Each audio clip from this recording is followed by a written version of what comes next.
Hey everybody, welcome to this episode of Ask Your Local Electrician. I'm Brandon with Electrical Specialist, and we're going to be continuing the series of what to know before hiring someone to wire your new home. Today we're going to be talking about number 7, which is rough-in.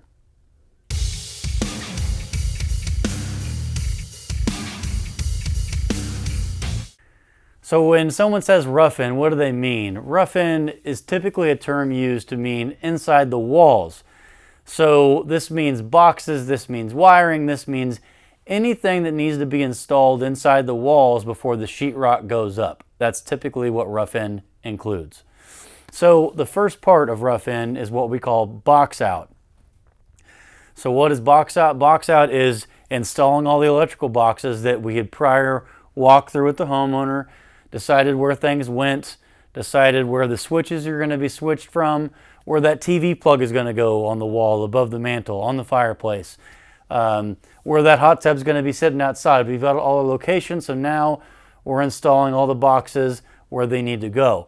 We like to do a quick walkthrough with you after we install the boxes, just to make sure we don't need to move it over a couple feet for you. After we get done boxing out, we like to do our home runs.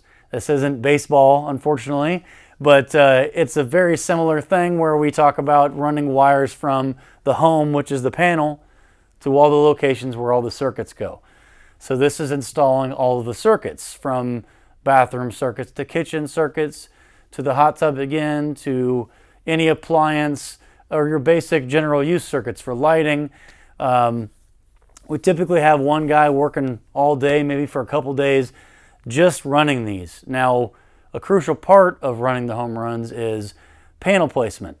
We talked about in previous episodes, when we're planning on everything, doing the initial walkthrough, when we're budgeting especially, it's smartest to try to put that panel as much as you can in the center of the home.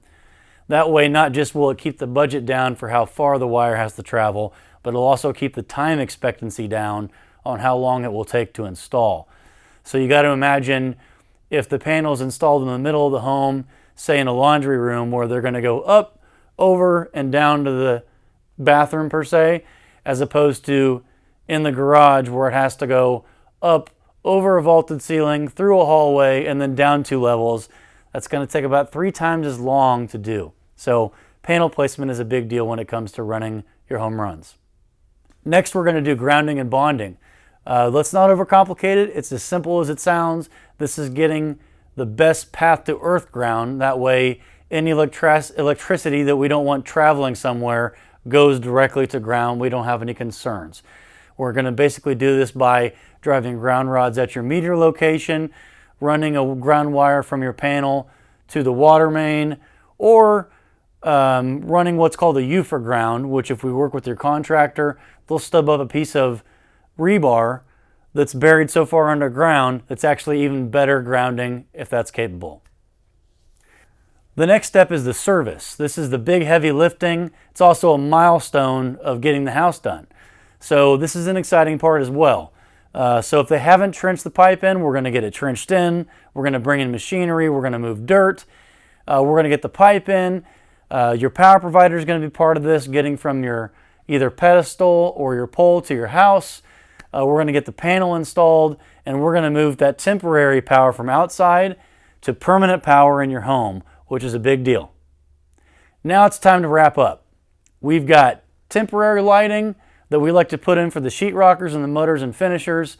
So we go to smoke detector boxes, fan boxes, exhaust fan boxes, and we hang these temporary bulbs out so they can see what they're doing.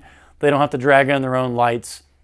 We've prepped the panel so there's only a couple breakers usable, so it's nice and safe for everybody, and we use those as switches to turn the lights on, and a few temporary plugs we put over the house so they don't have to drag extension cords everywhere, and they can easily shut those on and off from the panel. This is where we do a final walkthrough. We're going to get everybody together. We're going to walk to the house again. We're going to make sure everything is as it should be before we're ready for the sheetrock to go up.